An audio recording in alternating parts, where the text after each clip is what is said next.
Na aula anterior, a gente usou condições de equilíbrio estático para determinar quais devem ser as reações de apoio para que um corpo como um todo esteja em equilíbrio estático com o resto do universo. Mas não só o corpo como um todo deve estar em equilíbrio estático, mas cada parte do corpo individualmente deve estar em equilíbrio estático em relação ao resto do corpo. Para garantir esse equilíbrio estático entre as partes do corpo, devem surgir esforços internos e a gente pode também aplicar condições de equilíbrio estático para determinar esses esforços internos. Em estática, você já viu o método das seções, que é um método para determinar esforços internos baseado em condições de equilíbrio estático. O método das seções é simples e intuitivo. A gente simplesmente faz um corte arbitrário em algum ponto do corpo e aplica condições de equilíbrio estático em cada uma das partes separadas para determinar quais devem ser esses esforços de interface, esses esforços internos, para que aquela porção do corpo esteja em equilíbrio estático. Os esforços internos que podem ocorrer nesse caso plano são mostrados aqui. Esse Nx de x é o esforço axial responsável por garantir que o corpo não sofra aceleração na direção axial, na direção de x. Esse Vy de x é o esforço cortante, responsável por garantir o equilíbrio estático na direção vertical, na direção de y. Esse Mz de x é o momento fletor, que é responsável por impedir o giro do corpo em torno do eixo z. E esse Mx de x é o momento torsor interno, é um esforço interno que surge na interface para equilibrar esforços de torção e impedir giros em torno do eixo x. Eu vou começar estudando os esforços internos que surgem nesse problema simples aqui. Esse é um corpo esbelto sujeito a essa carga axial, então esse corpo é uma barra. Aqui eu tirei uma porção arbitrária do comprimento Δx dessa barra, e para que esse pedaço esteja em equilíbrio estático, devem aparecer esforços internos na interface entre esse pedaço e o resto da barra.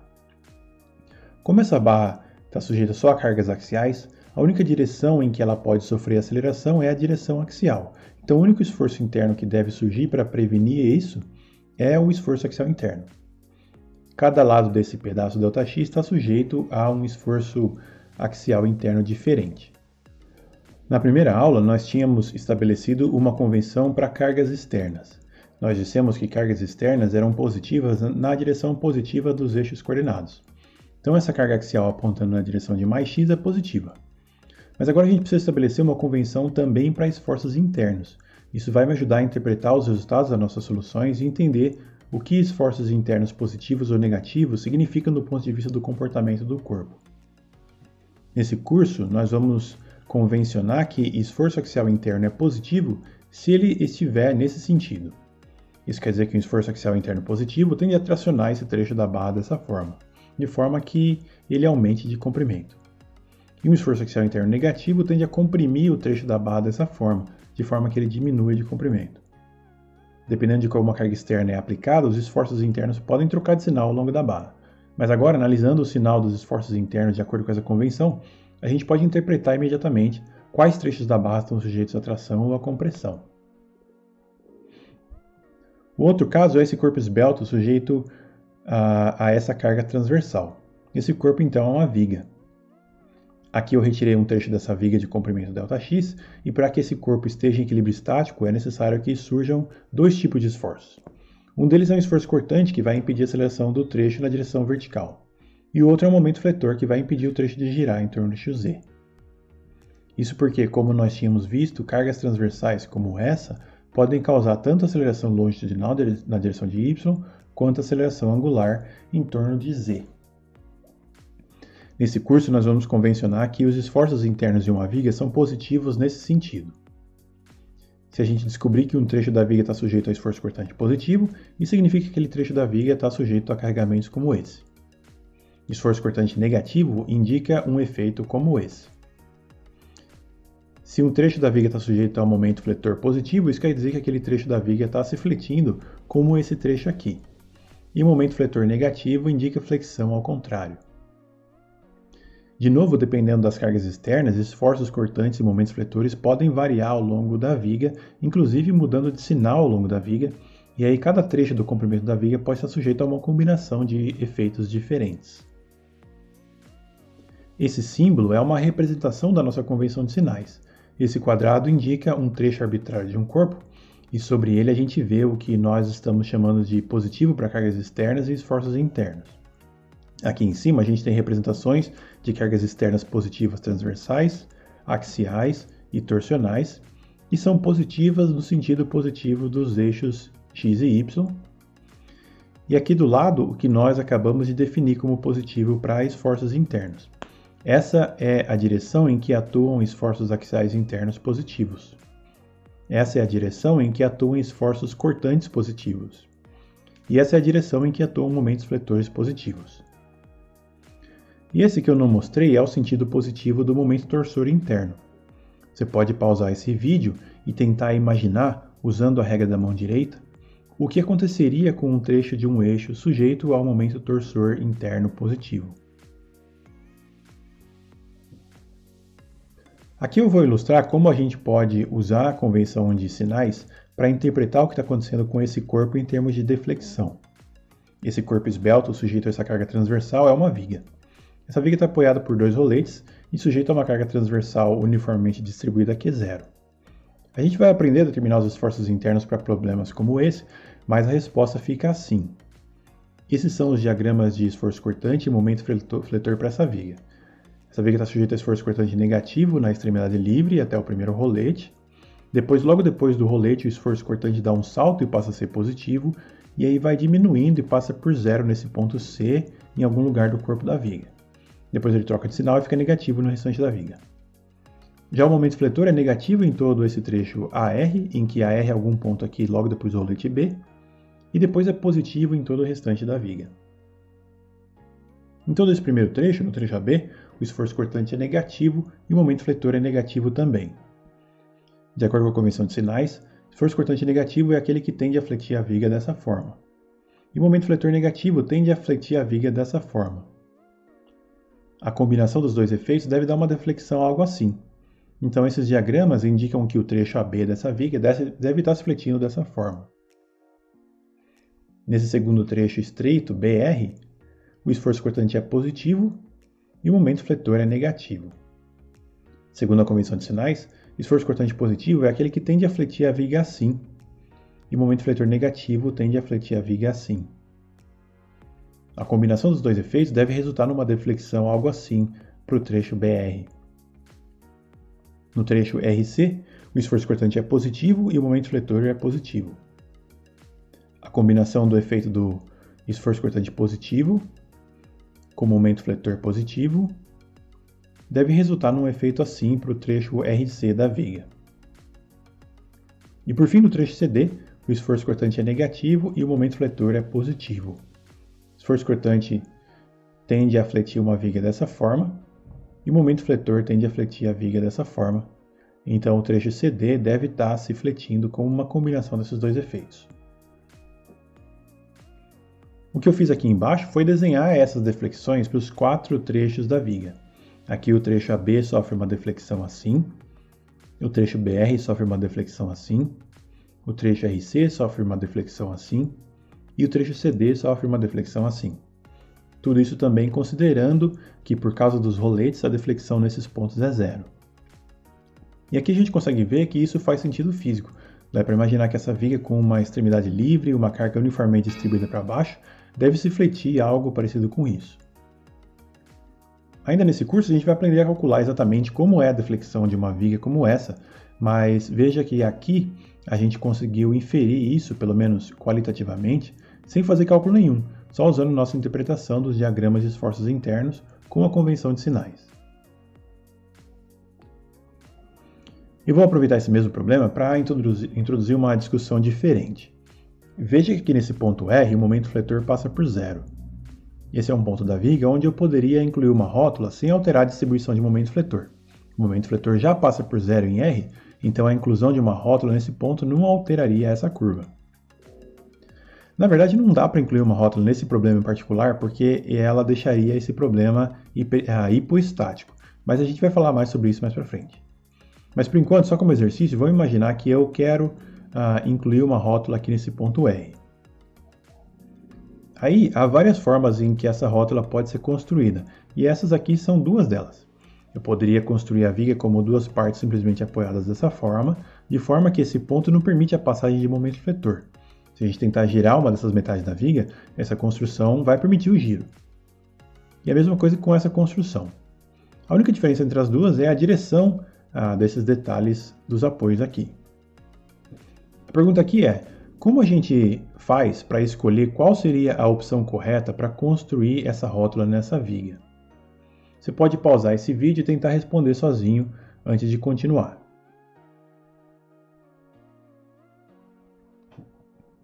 A opção correta de construir essa rótula no ponto R dessa viga é aquela que leva em consideração o efeito do esforço cortante na rótula. Segundo esse diagrama, o esforço cortante no ponto R, onde a rótula vai ser construída, é positivo. Esforço cortante positivo é aquele em que as forças internas à direita e esquerda do ponto R estão nesse sentido. Se a gente aplicar forças nesse sentido, na primeira opção de construção da rótula, essas forças vão trazer as peças uma contra a outra e a construção permanece estável. A gente está falando de uma construção como essa aqui. Mas se a gente aplicar forças nesse sentido, na segunda opção de construção da rótula, essas forças vão tender a separar as peças. A viga seria desmontada. Então a opção correta de construção para essa rótula, nesse caso particular de viga, é essa primeira opção por causa do sentido do esforço cortante naquele ponto. Aqui eu vou mostrar alguns exemplos de determinação de esforços internos usando o método das seções.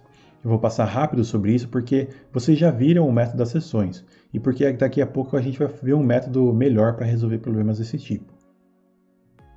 Nesse primeiro exemplo, a gente tem uma barra engastada livre sujeita a uma carga concentrada na extremidade livre. O primeiro passo para determinar esforços internos nessa barra, usando o método das seções, é fazer um diagrama de corpo livre trocando as vinculações pelas reações correspondentes e usar as condições de equilíbrio estático para determinar o valor dessas reações. Nesse caso de barra, a única reação relevante oferecida pelo engaste é uma carga axial.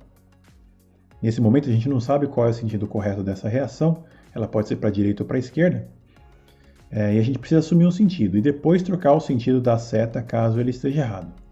Mas aqui a gente vai fazer diferente. A gente vai colocar as reações sempre no sentido positivo da convenção de sinais. E no final da solução, a gente não vai precisar ficar interpretando a direção das reações. Isso vai sair diretamente das expressões dos esforços internos. Isso vai ficar mais claro daqui a pouco. Nesse caso de barra, o esforço axial interno positivo desse lado esquerdo da barra é positivo apontando para a esquerda, conforme a gente vê aqui na convenção de sinais. Aí o método das seções prossegue com a determinação do valor dessa reação.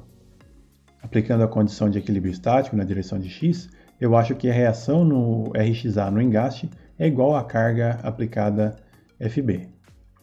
Aí a gente faz um corte numa seção arbitrária e nessa seção aparece um esforço axial interno NX de x para garantir que esse trecho da barra esteja em equilíbrio estático.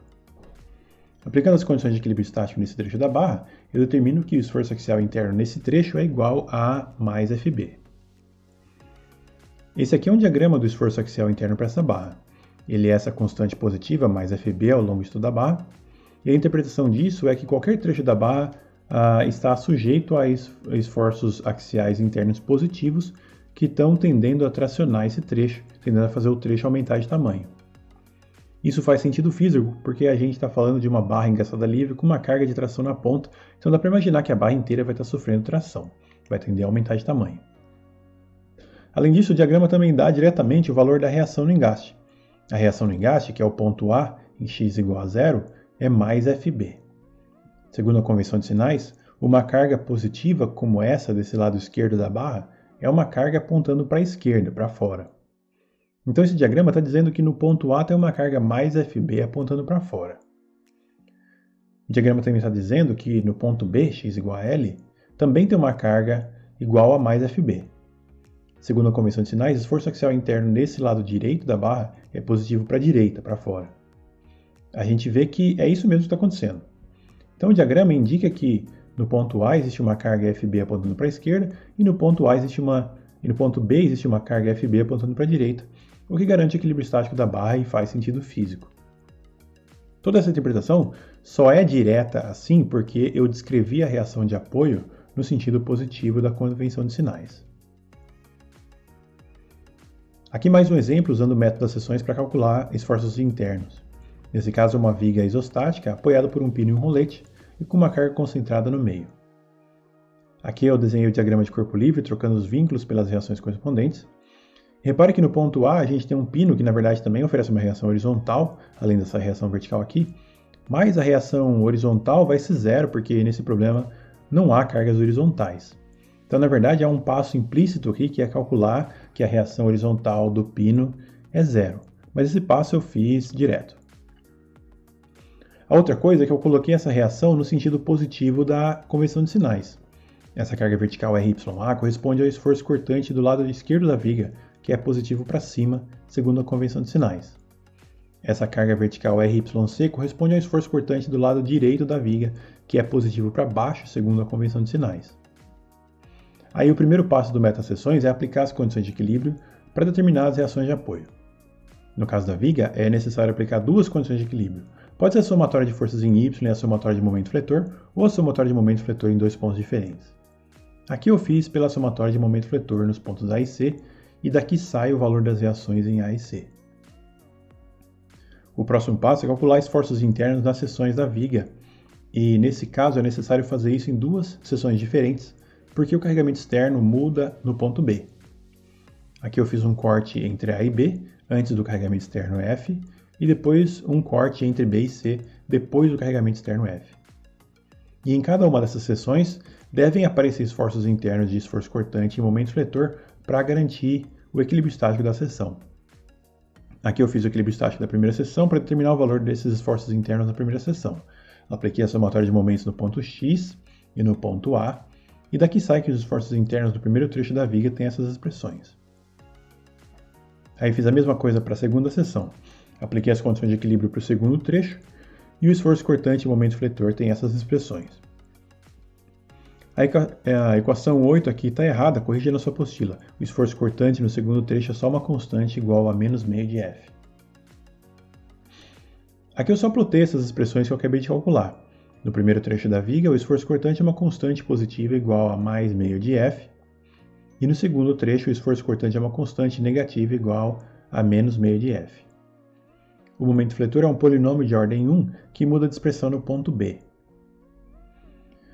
Como eu coloquei as reações de apoio no sentido da convenção de sinais, agora esses diagramas devem indicar diretamente o sentido correto e a interpretação física dessas reações.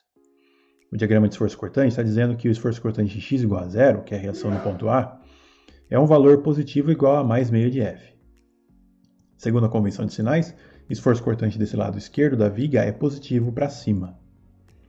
Então isso quer dizer que o ponto A, existe uma carga igual a mais meio de F para cima. Esse diagrama também está dizendo que o esforço cortante x igual a L, que é a reação no ponto C, é um valor negativo igual a menos meio de F. Segundo a convenção de sinais, o esforço cortante desse lado direito da viga é positivo para baixo. Como o diagrama diz que o valor aqui é negativo, quer dizer que a força aqui na verdade está apontando para cima. Então isso quer dizer que o ponto C existe uma carga igual a meio de F para cima. Isso faz sentido físico. Nos pontos A e C a gente tem meio de F e meio de F para cima, e no meio da viga tem um F para baixo. A outra coisa é que o diagrama de momento fletor diz que o momento fletor nos pontos A e C é zero. Isso também está fisicamente consistente. Esses vínculos não resistem ao momento fletor, e também não há momento fletor externo aplicado em A e C, então o momento fletor nesses pontos deve ser zero mesmo. Outra coisa importante que os diagramas indicam é a descontinuidade causada por forças externas. Nesse problema, a gente tem uma força concentrada aplicada e no ponto de aplicação da força aparece uma descontinuidade, um salto na expressão do esforço cortante. E o valor do salto é igual à carga aplicada. Veja que o esforço cortante pula de mais meio de F para menos meio de F, e essa direção, essa diferença é igual à carga F aplicada naquele ponto. Por outro lado, a expressão do momento fletor é contínua na viga inteira. Não há saltos nessa curva porque não há momento fletor concentrado nessa viga. E aqui eu também fiz aquela dedução da deflexão da viga usando a interpretação do sinal dos diagramas. No primeiro trecho da viga, em que o esforço cortante e o momento fletor são positivos, a viga deve estar sofrendo uma combinação desses dois efeitos. No segundo trecho, o esforço cortante é negativo e o momento fletor é positivo. O efeito resultante disso deve ser uma deflexão assim. Dá para imaginar que é isso mesmo que acontece. Essa viga bi apoiada com uma carga no meio deve se defletir, formando um arco assim mesmo. E por último, nesse exemplo a gente tem a mesma viga bi apoiada, só que agora sujeita ao momento fletor concentrado. Você pode acompanhar a solução na sua apostila, mas aqui eu vou focar só na interpretação dos diagramas de esforços internos. O esforço cortante nessa viga fica uma constante positiva ao longo de todo o corpo da viga, e o momento fletor fica um polinômio de ordem 1 descontínuo, que começa e termina em zero e tem esse salto negativo no meio da viga. O diagrama de esforço cortante diz que a reação no ponto A é esse valor positivo mais m sobre L. Segundo a convenção de sinais, esforço cortante desse lado esquerdo da viga é positivo para cima. Isso indica que a reação em A é m sobre L para cima. O diagrama de esforço cortante diz que a reação no ponto C é esse valor positivo mais meio de L. Segundo a convenção de sinais, esforço cortante desse lado direito da viga é positivo para baixo. Isso indica que a reação em C é m sobre L para baixo. Isso faz sentido físico. Imagine essa viga sujeita a esse momento concentrado nesse sentido. Dá para imaginar que a viga vai tender a girar assim. O ponto A vai tender a descer, então faz sentido que a reação em A seja para cima. E o ponto C vai tender a subir, então faz sentido que a reação em C seja para baixo. O momento fletor é zero nos dois apoios, que é consistente com o tipo de apoio, que não resiste ao momento fletor. E como esperado, o diagrama de momento fletor tem um salto igual a m no ponto onde o momento externo m é aplicado. O diagrama de esforço cortante é contínuo, sem saltos, porque não há forças concentradas nessa viga. Mas eu quero aproveitar esse problema para discutir essa aparente inconsistência física que acontece aqui. Se a gente usar os sinais dos esforços internos para inferir como seria a deflexão dessa viga, a gente chega no seguinte. Na primeira metade da viga, o esforço cortante e o momento fletor são positivos. Então o efeito combinado disso deve resultar numa deflexão assim. Na segunda metade da viga, o esforço cortante é positivo e o momento fletor é negativo, o que deve resultar numa deflexão assim. Então a primeira metade dessa viga deve estar se defletindo formando um arco para baixo como esse, lembrando que o ponto A não se desloca verticalmente devido à presença do rolete. E a segunda metade da viga deve estar se fletindo formando um arco para cima como esse, lembrando que o ponto C também não se desloca verticalmente. O único jeito de satisfazer esses dois arcos, e ao mesmo tempo satisfazer o deslocamento em A e C, é que a deflexão da viga seja algo assim. Isso é estranho porque aparece esse salto na deflexão da viga, é como se a viga tivesse quebrado nesse ponto. Veja que se a gente tentar fechar esse salto fazendo uma curva suave assim, isso viola essa dedução dos arcos prevista aqui. Agora a concavidade da deflexão nos trechos não é mais o mostrado aqui. Ela tem esses trechos com concavidades diferentes. Na lista de exercícios tem um problema para vocês pensarem sobre isso e tentar propor uma justificativa para essa contradição. Com isso a gente termina o capítulo 1. Você já pode resolver a lista de exercícios do capítulo 1 no final da apostila e também completar as leituras complementares do capítulo 1 na última página da apostila.